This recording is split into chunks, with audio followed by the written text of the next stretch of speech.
E nem só de má notícia vive o mundo da cidadania italiana. Ontem saiu a publicação na Gazzetta Ufficiale, ou seja, no Diário Oficial Italiano, da Ordinanza de Torino, encaminhando aquele processo, lá de junho ainda, encaminhando o processo para a Corte Constitucional.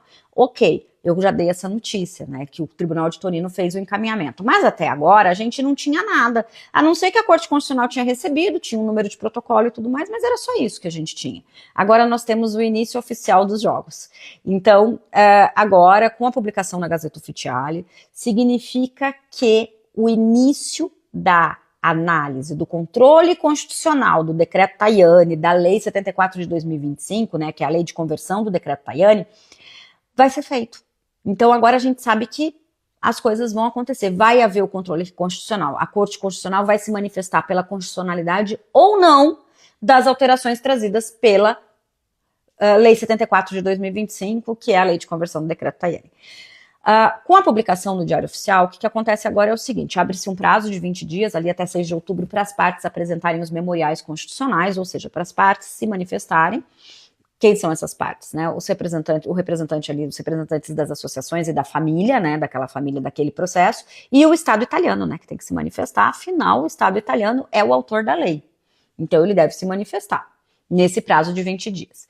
A corte, depois de receber os memoriais, deve fazer a marcação da audiência, e essa audiência ou da sessão, né, pelo que comunicou, né, publicizou o Dr. Giovanni Bonato, que é o patrono da sessão, essa audiência deve acontecer ali entre fevereiro e março, e até a metade do ano que vem, a gente deve ter, então, a sentença da Corte Constitucional opinando sobre a constitucionalidade ou inconstitucionalidade do decreto Tajani.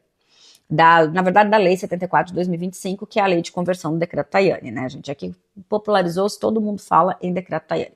Então, a gente enxerga aí pela frente que pela sentença 142, que é aquela sentença que tratou da Lei 91 de 1992, ainda do artigo 1º, da Corte Constitucional ali, a sentença 142, que saiu no dia 31 de julho, a gente enxerga uma posição positiva e um cenário positivo a nosso favor, ou seja, que a Corte Constitucional vai se manifestar pela inconstitucionalidade da retroatividade e tudo mais, que trazida pela Lei 74 de 2025. Essa é a expectativa que nós temos, mas nós não temos certeza de nada, a gente vai ter que aguardar agora as cenas dos próximos capítulos e o que virá. O que importa é que agora os jogos finalmente começaram.